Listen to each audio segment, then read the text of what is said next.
السلام علیکم جی۔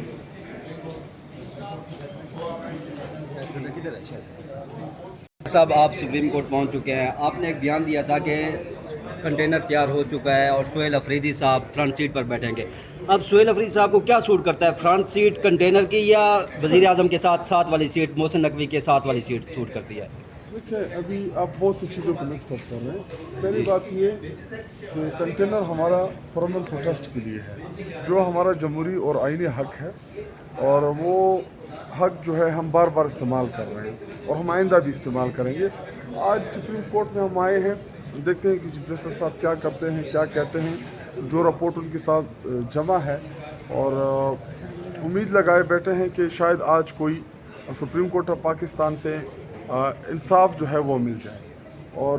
عدالت ہوتی انصاف کے لیے ہے، لیکن بدقسمتی سے پچھلے 2.5-3 سالوں سے عمران خان صاحب کو کم از کم ان عدالتوں سے انصاف نہیں ملا، اور وہ کیسز جن سے عمران خان صاحب کا کوئی لینا دینا نہیں تھا۔ اگر آپ 9 مئی کی کیسز کی بات کریں، عمران خان صاحب کسٹڈی میں تھے، ان کو اللیگلی اریسٹ کیا گیا تھا، اور 9 مئی کے دن کے سارے کیسز، پورے پاکستان کے کیسز عمران خان صاحب کے اوپر ڈال دیے۔ اسی طرح کوئٹہ میں قتل ہوتا ہے، عمران خان صاحب زمان پارک میں ہے، FIR ان کے اوپر ڈال دی گئی۔ اسی طرح عمران خان صاحب کے اوپر سائفر کا کیس بنایا گیا، جو کہ بعد میں اسلام آباد ہائی کورٹ نے اڑا دیا، لیکن عمران خان صاحب کو اللیگلی 7-8 ماہ تک اس میں قید ہوئی۔ اسی طرح عدت جیسے گھٹیا کیسز جس کو بعد میں عدالتوں نے اڑائے، لیکن 4-4 5-5 ماہ ان میں ناحق قید کاٹی۔ تو آج دیکھتے ہیں کہ چیف جسٹس صاحب کیا کرتے ہیں، اور سپریم کورٹ آف پاکستان جو ہے وہ شاہد خٹک صاحب، یہ بتائیے گا، CM صاحب بھی یہاں پہ پہنچے ہوئے ہیں، تو کیا کوئی انفارمیشن ہے آپ کے پاس کہ آج خان صاحب کو میڈیکلی دیکھ کے کسی ہاسپٹل میں شفٹ کر دیا جائے، یا کوئی میڈیکل بورڈ تشکیل دے جائے، یا کابینہ کو بھجوا سکتے ہیں یہ معاملہ؟ دیکھیے، پہلی بات یہ کہ عمران خان صاحب کی صحت کے حوالے سے ہمارے پاس اس وقت کوئی انفارمیشن نہیں ہے۔ عمران خان صاحب کے حوالے سے جو آخری پیغام وہ آیا تھا، وہ بشرا بی بی کی فیملی، جب بشرا بی بی صاحبہ کے ساتھ ان کی ملاقات ہوئی پچھلے ہفتے بھی، تو انہوں نے کہا تھا کہ عمران خان صاحب کی صحت ٹھیک نہیں ہے، اور کل یا پرسوں جب دوبارہ ان کی ملاقات ہوئی تو بشرا بی بی صاحبہ کی بہن مریم اوٹو نے ٹویٹ کیا کہ ان کو بتایا گیا ہے فیملی کی جانب سے کہ عمران خان صاحب کی 10% بھی صحت جو ہے وہ ٹھیک نہیں ہے۔ اور دوسرے یہ کہ جب تک عمران خان صاحب کی فیملی کے ساتھ ان کی ملاقات نہیں ہوتی، تب تک کوئی بھی ہمیں سیٹسفیکشن نہیں ملے گی۔ دیکھیں، اگر کوئی عام بندہ عمران خان صاحب سے پوچھے کہ آپ کی صحت کیسی ہے،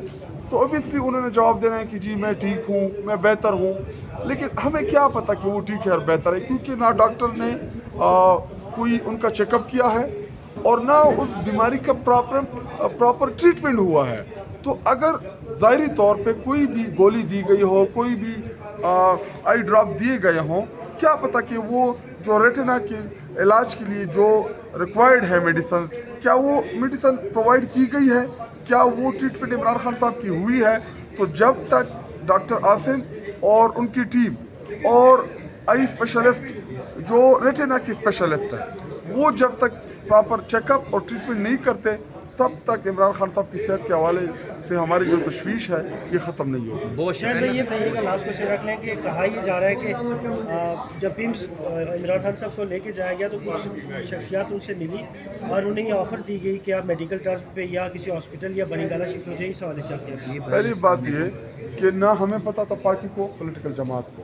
نہ فیملی کو پتہ تھا، نہ وکلاء کو پتہ تھا، نہ بشرا بی بی صاحبہ کی فیملی کو پتہ تھا کہ عمران خان صاحب کو یہ پمس لے کے آ رہے ہیں، ان کی طبیعت خراب ہے، وہ بیمار ہیں، کسی کو نہیں بتایا گیا۔ اور آپ میڈیا نے رپورٹ کیا کہ انہی کی منسٹرز نے پہلے ڈینائی کیا کہ جی نہیں، ان کو پمس نہیں لایا گیا، ان کا کوئی ٹریٹمنٹ نہیں ہوا، لیکن پھر اسد اللہ صاحب نے جب خبر بریک کی،